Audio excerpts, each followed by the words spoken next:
Perkenalkan, saya Mei Susanto, PPUPD Ahli Pertama di Inspektorat Daerah Kabupaten Buru. Sebagai ASN, saya memiliki peran penting dalam menjalankan kebijakan publik dan pelayanan masyarakat yang profesional serta berintegritas. Di era transformasi digital, ASN dituntut menjadi smart ASN melalui 4 pilar literasi digital. Pertama, digital skills untuk penguasaan teknologi. Kedua, digital ethics melalui penggunaan media sosial yang bijak.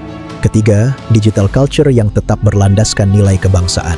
Dan keempat, digital safety untuk menjaga keamanan data, bas dan kerahasiaan dokumen pemerintahan melalui pemanfaatan teknologi yang cerdas dan bertanggung jawab.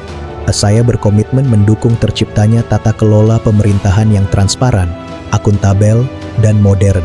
Bersama-sama, kita wujudkan smart governance yang berkualitas bagi masyarakat Indonesia. Saya bangga melayani bangsa.